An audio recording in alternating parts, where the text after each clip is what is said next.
So hello guys, पिछले video में हम लोगों ने देखा यार कि हम लोग डिसजॉइंट सेट का यूज़ कैसे करते हैं और डिसजॉइंट सेट का यूज़ करके हम लोग कैसे पता लगाते हैं कि कोई भी ग्राफ में कोई भी साइकिल प्रेजेंट है कि नहीं।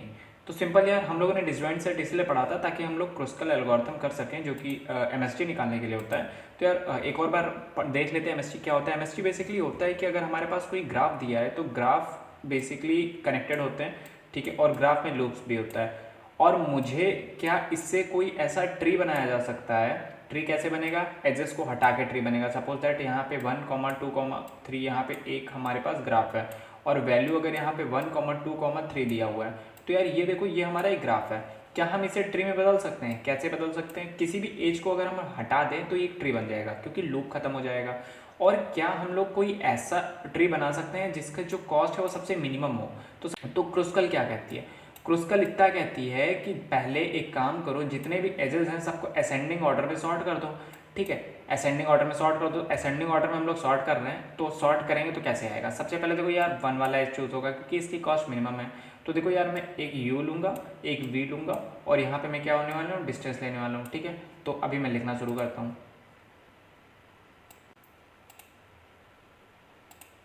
सो गाइस, यहाँ पे आप देख सकते हैं मैंने इस ग्राफ को यहाँ पे ऐसे लिखा है, जिसकी भी इतनी एजेस हैं, इसकी जितनी भी एजेस हैं मैंने उसको सॉर्टिंग ऑर्डर में लिख दिया है, जैसे कॉस्ट के बेसिस पे 1, 1, 2, 2, 2, 3, 4, 5, 6, 7। और यार मेरा जो ग्राफ दिया था वो ये दिया था। अब देखो यार, क्रुस्कल क्या कहता है? क्रुस्कल कहता है कि यहाँ से स्टार्ट करते जाओ और ग्राफ को एजेस को सेलेक्ट करते जाओ, पर वो एज सेलेक्ट हमें नहीं करनी जिस एज के कारण कोई भी साइकिल आती है हमारे ग्राफ में, ठीक है। तो यार करते हैं। सबसे पहले मैंने क्या किया, 1 वाले को सेलेक्ट कर लिया, यानी 1, 2, 1, 2 वाली एज होनी ही चाहिए, तो 1 वाली 2 एज होनी चाहिए, तो 1, 2 को मैं कनेक्ट कर देता हूँ, ठीक है।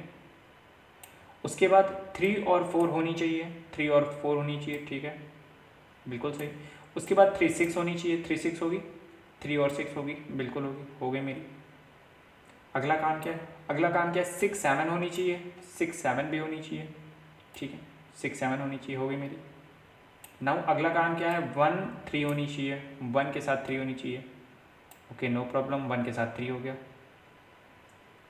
ठीक है। उसके बाद 2, 6, 4, 2 के साथ 6 होना चाहिए, तो 2 के साथ देखो यार, जैसे ही मैंने 2 और 6 को ज्वाइन किया एक लूप बन गया।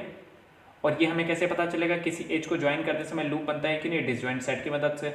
तो यार ये 2, 6 को मैं नहीं लूँगा, बिल्कुल नहीं लूँगा। उसके बाद तो ये कट हो गया। उसके बाद 4, 5 को कनेक्ट करता हूँ, तो 4 और 5 को कनेक्ट करता हूँ, हो गया। इसके बाद मेरा क्या है? इसके बाद मेरा 6 और 5 को कनेक्ट करना है, 6 और 5 को। देखो यार, जैसे मैं 6 और 5 को कनेक्ट करता हूँ तुरंत ये वाला लूप बन जाएगा। तो लूप नहीं रखना हमें, लूप बिल्कुल नहीं रखना, क्योंकि अगर लूप रख देंगे तो ये ग्राफ बन जाएगा और हमें एमएसटी मतलब मिनिमम स्पैनिंग ट्री चाहिए, ओके। नाउ 6 और 5 को रख सकते हैं क्या? नहीं रख सकते। 4 और 5 को रख दिया हमने। 7, 5 को रख सकते हैं क्या? 7, 5 को जैसे ही हमने रखा, ये देखो 7, 5 को जैसे ही हमने रखा एक और साइकिल बन गई, तो 7 और 5 को भी नहीं रख सकते। तो यार ये जो मेरा होने वाला है, ये कुछ ऐसा ग्राफ, ये 1, 2 से कनेक्टेड है, 1, 3 से कनेक्टेड है, 3, 6 से कनेक्टेड है, 3, 4 से कनेक्टेड है, 4, 5 से कनेक्टेड है, 6, 7 से कनेक्टेड है। तो यार अब चलते इसका कोड लिख लेते हैं। पर उससे पहले अगर आपने डिसजॉइंट सेट का वीडियो नहीं देखा है तो ये समझ नहीं आएगा कोड इसका। तो यार अगर इससे आपने डिसजॉइंट सेट जो मैंने इससे जस्ट पहले पढ़ाया हुआ है तो वो वीडियो देख लो, ये पूरा आराम से समझ में आ जाएगा, क्योंकि इसमें कुछ भी नया नहीं है, पूरा डिसजॉइंट सेट का कॉन्सेप्ट है। मेरे पास ये इनपुट मिल गया, ओके, इनपुट मिल गया। इनपुट में मेरा पहला की है, दूसरा वैल्यू है, और तीसरा क्या है मेरा? तीसरा यहाँ पे जो है, तीसरा है यहाँ पे डिस्टेंस, ओके। तो अब मुझे अगला काम क्या है? अगला काम मैं सॉर्ट कर देता हूँ। सॉर्ट कैसे करूँगा? पाइथन का सॉर्टेड फंक्शन यूज़ कर लूँगा, जिसमें मैं इनपुट पास कर दूंगा और मैं क्या पास करूँगा? की पास करूँगा, की इक्वल टू लैम्डा। और लैम्डा मुझे किस इनपुट के, किस की के बेसिस पे सेलेक्ट करना है? 2 की के बेसिस पे। और यहाँ पे मैं क्या पास करूँगा? यहाँ पे मैं रिटर्न कर दूंगा इनपुट। तो यार यहाँ कुछ मैंने ऐसे सॉर्टेड फंक्शन लिखा, सॉर्टेड में इनपुट पास किया, ठीक है, की मैंने की इज इक्वल टू लैम्डा पास कर दिया, और लैम्डा में एक इनपुट पास किया, ठीक है। यहाँ पे मैंने इनपुट पास किया और मुझे इनपुट रिटर्न क्या करना है? 0, 1, 2, इनपुट 2 के बेसिस पे रिटर्न करना है। तो अभी देखो मैं प्रिंट इनपुट प्रिंट करा के दिखाता हूँ आपको, तो ये सॉर्टेड ऑर्डर में प्रिंट हो जाएगा,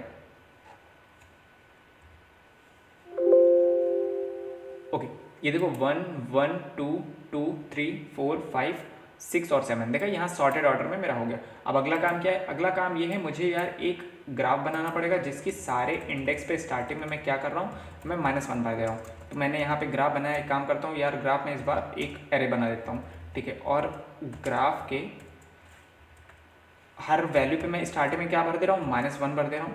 और मेरी 7 वैल्यू होने वाली है, ठीक है। और 0 से 1 से 7 होने वाली है, तो मैं यहाँ पे कितना n+1 कर दे रहा हूँ, ताकि 0 से 7 यहाँ पे सारी वैल्यू आ जाए, ठीक है। और 0 से मुझे कोई मतलब नहीं है, 0 पे नेगेटिव पड़ा रहने दो, कोई दिक्कत नहीं। अब अगला काम क्या होने वाला है, अगला काम मेरा होने वाला है, मुझे एक यूनियन फंक्शन बनाना है और एक फाइंड फंक्शन बनाना है, ठीक है। ये मैं डिसजॉइंट सेट में पढ़ा चुका हूँ। तो यूनियन फंक्शन कैसे बनता है, यूनियन फंक्शन ऐसे बनता है, ओके, यूनियन फंक्शन ऐसे बनता है, मैं इसमें एक ग्राफ पास करूँगा, एक ए पास करूँगा और एक बी पास करूँगा। सबसे पहला काम क्या होता है, ए में union of A, union of A नहीं, फाइंड ऑफ ए, यानी ए का मालिक कौन है, ए जिस सेट का हिस्सा है उसका मालिक कौन है, वो कैसे पता चलेगा, फाइंड से पता चलेगा। बी जिस ग्राफ का हिस्सा है उसका मालिक कौन है, तो ग्राफ ऑफ बी मुझे पता चल जाएगा। अगर ए मेरा बी के बराबर है तो मैं कुछ नहीं करूँगा, क्योंकि same A equal to B है, इसका मतलब सेम ग्राफ का पार्ट है, ठीक है। तो यहाँ से मेरा रिटर्न हो जाएगा फॉल्स। अगर आपको ये कोड नहीं समझ में आ रहा है तो मैं वापस से बोलता हूँ, आप जाके इससे जो पिछला वीडियो है डिसजॉइंट सेट का वो देख लीजिए, आपको ये पूरा समझ में आ जाएगा। ए इक्वल टू बी, यानी अगर ए और बी आपस में बराबर है, इसका मतलब ए और बी ज्वाइन करने पे मुझे लूप मिलेगा। क्यों, इसका आंसर पिछले वीडियो में आपको मिलेगा, ठीक है। और अगर या मैं रिटर्न फॉल्स कुछ भी नहीं रिटर्न करता हूँ, पास कर देता हूँ, ठीक है। एल्स मेरा क्या काम है, एल्स मेरा काम है मैं ए और बी पे यूनियन ले लूँ, ठीक है। तो मैं यूनियन फंक्शन को कॉल करूँगा और यहाँ पे पास कर दूँगा एक ग्राफ, एक ए एक बी। अब यार यूनियन फंक्शन मेरा कैसे बनेगा, सॉरी यूनियन फंक्शन नहीं, ओके, ये मेरा क्या था, ठीक है, मुझे यूनियन फंक्शन यहाँ पे बनाना पड़ेगा बाकायदा। और मैं यहाँ पे ऊपर फाइंड फंक्शन बना देता हूँ। फाइंड फंक्शन कैसे बनता है यार, डेफ फाइंड और ग्राफ ए पास करता है, एक नोड या नोड लिख लेते हैं यहाँ पे, नोड पास करता है। और कभी भी ग्राफ का जो भी नोड है इसकी वैल्यू अगर लेस देन 0 हो जाए तो मैं रिटर्न कर दूंगा यही नोड, एल्स मेरा क्या है, एल्स मैं वापस से क्या करूँगा, टेम्प में एक वैल्यू ले लूँगा फाइंड, और फाइंड फंक्शन को कॉल करूँगा ग्राफ और किसके साथ, ग्राफ के नोड के साथ, ओके। ये सब आपको समझ में आ रहा होगा क्योंकि आपने पिछला वीडियो देखा है मेरे ख्याल से, तो आपको ये सब कुछ समझ में आएगा। अगर नहीं देखा है तो आपको कुछ भी समझ नहीं आने वाला। फिर आपको क्या करना है, फिर आपको पिछला वीडियो देखना है, जाके रिटर्न करना है मुझे टेम्प। यहाँ तक ये काम हो गया, ठीक है। और अगर इफ़ एल्स में आते हैं, if graph of A equal to graph of B है, तो मैं किसी को भी पेरेंट बना सकता हूँ। मैं क्या करता हूँ, ग्राफ ऑफ ए में graph of A plus graph of B, यानी अभी मैं क्या कर रहा हूँ, मैं ए को पेरेंट बना रहा हूँ और क्या कर रहा हूँ, ग्राफ ऑफ बी में मैं ए कर दे रहा हूँ एल्स। तो यार ग्राफ की किसी भी जो मालिक है, ए बी यहाँ पे एक मालिक है, ओके, ए और बी यहाँ पे फैमिली का लीडर है, तो लीडर की वैल्यू नेगेटिव भी हो सकती है, ठीक है। एल्स में क्या आता है, एल्स में अगर मेरा ग्राफ ऑफ ए छोटा है तो यार ग्राफ ऑफ जो मेरा ये है ए और बी की जो वैल्यू है ग्राफ में वो नेगेटिव में पड़ी है, तो जिसका जितना ज़्यादा नेगेटिव होगा वो उतना ज़्यादा पावरफुल होगा।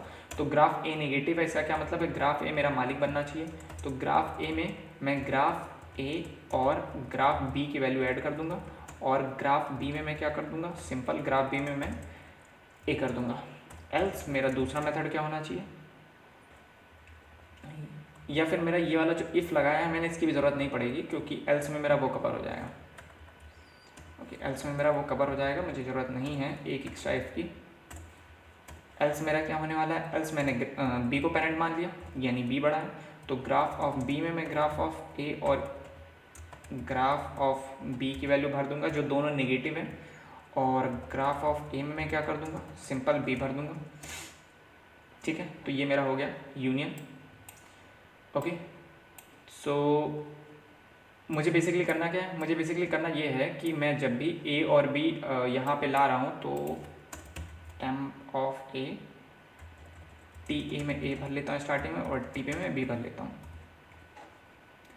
सो गाइस बेसिकली हम क्या फाइंड कर रहे थे, हम ये फाइंड कर रहे थे क्रोस्कल में कि कौन कौन सी नोड हमें कनेक्ट करनी है आपस में। तो मैं एक काम करूँगा, मैं एक आंसर नाम की लिस्ट बना लूँगा पहले, ताकि मैं इसमें आंसर अपेंड कर सकूँ। अब मुझे करना क्या है, मुझे बार बार यूनियन फंक्शन कॉल करना है। किससे? हर इनपुट पे मुझे यूनियन फंक्शन कॉल करना है। तो मैं इनपुट जो कि सॉर्ट हो चुका है, ठीक है, तो मैं हर बार क्या करूँगा, हर बार for u, v, d in input से 3 वैल्यू निकालूंगा। ओके, नाउ 3 वैल्यू मेरी निकली। अब मुझे करना क्या है, मुझे बेसिकली यूनियन फंक्शन चलाना है। यूनियन फंक्शन कैसे चलाना है? एक तो मैं ग्राफ पास कर दे रहा हूँ, एक u पास कर दे रहा हूँ, एक v पास कर दे रहा हूँ, एक साथ में आंसर पास कर दे रहा हूँ, जिसमें मैं आंसर अपेंड करता जाऊँगा, ठीक है। ओके, सो ये मेरा पास हो गया। और यहाँ पे मैं क्या करने वाला हूँ, यहाँ पे मैं आंसर भी लेने वाला हूँ। आंसर मेरा ए बी के बराबर है, इसका मतलब अगर ए बी को मैं ज्वाइन करूँ, किसी भी दो नोड को ज्वाइन करूँ, तो मेरा वहाँ पे लूप बन जाएगा। इसलिए अगर ए बी के बराबर है तो मैं वहाँ पे उस एज को नहीं लूँगा, वरना मैं उस एज को ले लूँगा। वरना क्या होने वाला है, वरना होने वाला है आंसर डॉट अपेंड। अपेंड में मैं क्या करूँगा, ए कॉमा बी ने T A comma T B, क्योंकि स्टार्टिंग में जो नोट थे वो टी ए टी बी में रखा है। ओके, ये मेरा चल गया। अब मुझे करना क्या है, मुझे बेसिकली कुछ नहीं करना, मुझे लास्ट में आंसर प्रिंट करा देना है। तो for item in answer print item. So ये था हमारा कोड, इसको कराते हैं रन। ओके, 1,2 3,4 1,2 3,4 और 3,6 6,7 4,5 और 1,3। देखो वो एज यहाँ पे हमें दिखा रहा है, जो एज हमें कनेक्ट करनी है। तो बेसिकली यार क्रुस्कल सिंपल है। क्रुस्कल में काम इतना करना होता है, पहला काम होता है हमें क्या करना, पहला काम होता है हमें सॉर्ट करना, इनपुट को सॉर्ट करना। किस बेसिस पे? डिस्टेंस के बेसिस पे। उसके बाद एक एक इनपुट निकालना, u, v निकालना, मतलब एक एक एज निकालना, उसे यूनियन में पास करना। यूनियन क्या बताएगा? यूनियन बताएगा कि क्या इन दोनों एज को कनेक्ट करने पे कोई लूप तो नहीं आ रहा है। तो अगर मेरा a इक्वल टू बी यहाँ पे मिलेगा, यानी फाइंड ऑफ a, यानी a का जो फादर है, a जिस फैमिली का हिस्सा है और b जिस फैमिली का हिस्सा है, दोनों अगर बराबर हैं, इसका मतलब इसको ज्वाइन करने पे हमें लूप मिलने वाला है। इसीलिए मैं इसमें कुछ नहीं करूँगा, वरना मुझे लूप नहीं मिलने वाला है। और इस केस में मैं आंसर में इन दोनों नोडों को ऐड कर दूंगा, ताकि मैं बाद में आंसर को प्रिंट करा सकूँ। और यार जब ये दोनों एक दूसरे का हिस्सा नहीं है और साथ में यूनियन होना चाहते हैं, तो मैं उन दोनों को एक दूसरे का हिस्सा बना दूंगा। ये कैसे बनाऊंगा? फाइंड से मैं निकालूंगा क्या कि मेरा फादर कौन है, और इस कोड से मैं बनाऊंगा कि एक दूसरे का हिस्सा बनाऊंगा, ठीक है। तो यार ये था मेरा क्रुस्कल का कोड। अगले वीडियो में यार हम लोग थोड़ा बाइनरी हीप के बारे में पढ़ेंगे, ताकि हम लोग प्रिम्स एल्गोरिथम कर सकें, और उसके बाद हम लोग डायस्ट्रा पढ़ेंगे। तो यार मिलते हैं अगले वीडियो में। Thank you.